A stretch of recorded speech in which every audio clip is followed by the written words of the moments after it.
Alright, good morning. So, it's a little chilly. There's a cool man. And, so I'm in Panama City Beach, which you can see there's a Harley place. It's fine here, you know. There's been like, you know, maybe a couple signs that are fucked up, but that's about it. So I pushed really hard to get out of the destruction zone because it was like way too fucking much. So I want to talk about the buddy system. That's mainly that's my main subject. As you know, I'll jump around, but that's the main thing I want to get to because just now I was like walking along and started thinking about one of my buddies, Dan, that I met out in Wyoming, and me, Dan, and Chris camped under a bridge together for a couple days, and you know, it was just nice to have you know, someone there to hang out with that you can trust, because you know it's hard to trust people on the street. And Dan and I hopped the freight train together. So I'm gonna jump right into it. We were in Evanston, Wyoming. I had been in Salt Lake City before that, as far as like big city, and Salt Lake City's fucking insane. All right, like crazy. I had my ukulele. I strung it like a guitar. I was busking on the street. I was making really good money. So I was just like kind of getting wild, you know, because playing music on the street and you're singing, and I mean I sing. Some people just sit there and strum and whatever, boring, but I go hard. And you know, it was making me very emotional. So I'm like singing my heart out, and I did make money, but sometimes I'd be like, I didn't fucking make enough for how much I just gave everyone, you know. It just started getting like a little rough because I don't know. I got like a little frustrated with playing music on the street. But so I like left my ukulele on a bus and somewhere. So anyway, actually I ended up walking all the way to Park City, which is where like it's like a skiing, snowboarding capital, whatever. I live in the summertime, so you know it was pretty, but it was fucking cold as fuck even in the summer, right? Because it's high elevation. And so I like played in the street in Park City. You know, I made money, whatever. So I was doing okay, but I was looking at some fucking hardcore desert ahead of me, and I don't know, I just drank a lot, right? Surprise, surprise. And ended up like leaving my ukulele on a fucking bus. Now, I generally was sick of it because I strung it like a guitar, and it would just break strings constantly because I was putting too much stress on it. It's not a fucking guitar, it's a stupid ukulele, but it was small enough to carry around, you know? So I got sick of it. I think I was just like, fuck this thing. And then I got to this area where there was like a Whole Foods or something like that, you know, like real fancy stores. And I found this little spot in the shade to take a nap. Well, I got woke up by a sheriff. Oh, and this goes to one of the other things I want to talk about. So, you know, he's like, hey bro, like, what's up? You know, he was super cool, kind, you know, and there was like a woman officer there too, and they were just like, you okay? And whatever. So I just told him my story, you know, I'm traveling across country, you know, heading to the East Coast, whatever. And he's like, well, okay, you know, I'm gonna run you. And I told him about my Cook County warrants, and it's non-extraditable, so it wasn't his problem. And so once that came back, that, you know, I'm being honest and everything, he's like, well, look, brother, I can give you a ride. I'm like, well, that's cool, because you know, I hadn't gotten a ride in a couple days, so I was like, that's great, thank you, bro.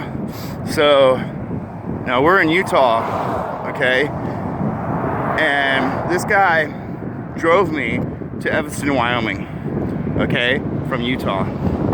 So that was like, you know, he like crossed the state line, like went way out of his county, you know what I mean? Like, gave me a fucking ride. And we were listening to a podcast in the car, and I told him, turn it up, I'm hard of hearing, and I want to hear this. And, you know, it was like a fucking, I don't know, hour ride or something. It was a long ride. And, we're going through hardcore desert, so he was just like saving me, you know. And the podcast was like a guy who was retired Air Force, and like another guy was like Army or something. This brings me to one of my other subjects I want to talk about is the pledge, the oath that I took as a Boy Scout, as a kid, to uphold the Constitution. Okay, and every police officer takes it, everyone in the military takes it, and there's one part of it that I think is fucking bullshit, and it says to like follow the orders of the president, right? Well, fuck that, you know. I generally don't follow orders anyway. Only God, right? That's who I follow orders from most of the time. So, or if I'm, you know, if I work in a restaurant, I respect the chef. I'm gonna listen to, you know, what he says, of course, you know, whatever. And I'm a respectful person, whatever, you know. But like, I certainly wouldn't follow any order from any president we've ever had, you know. Fuck them. So that was one part of the oath I thought was garbage. But I definitely, you know, will protect this land from invaders, foreign and domestic, right?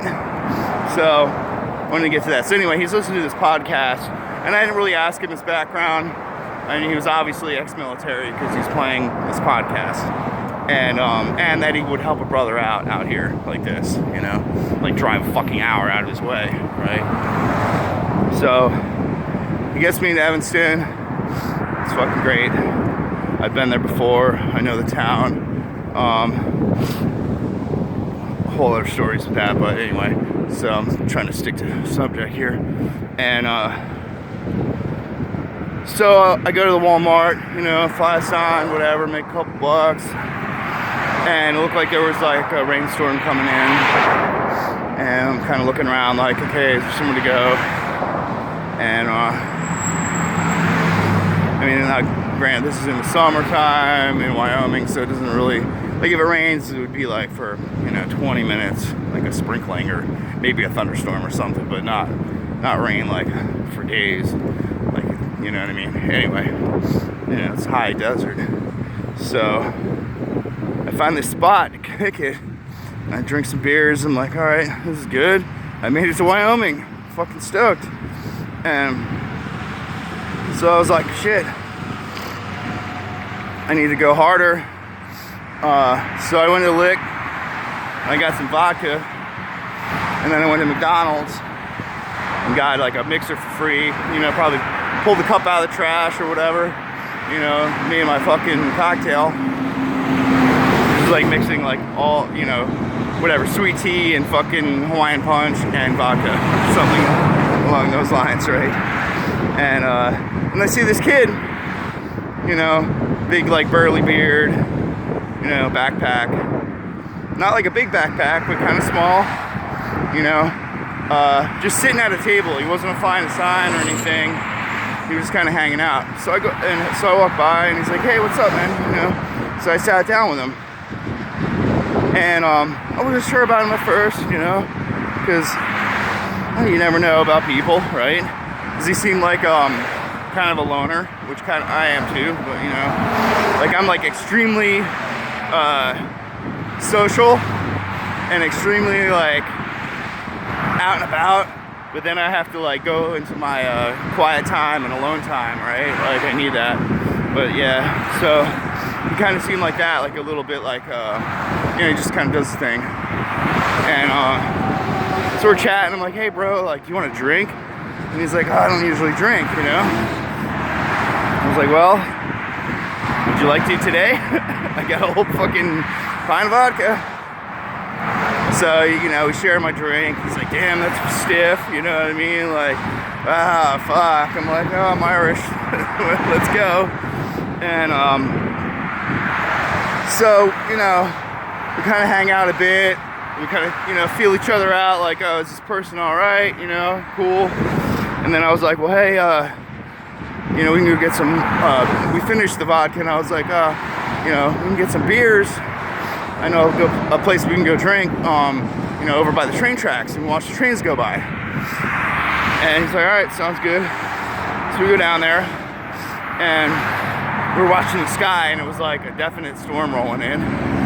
And I don't know if any of y'all been to Wyoming or from there or whatever, but out there, like, you can really see the skies. You know, you're at like 7,000 feet, so you can like see everything happening. And so we go to the spot, we're having beers, and I'm seeing this shit rolling in, right?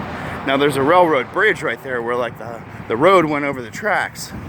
And we're watching trains go by and kick back. And he's like, yo, that's definitely gonna fucking rain, you know? I'm like, yeah, I think you're right. He's like, what about under that bridge? Well, I haven't checked it out yet, let's go.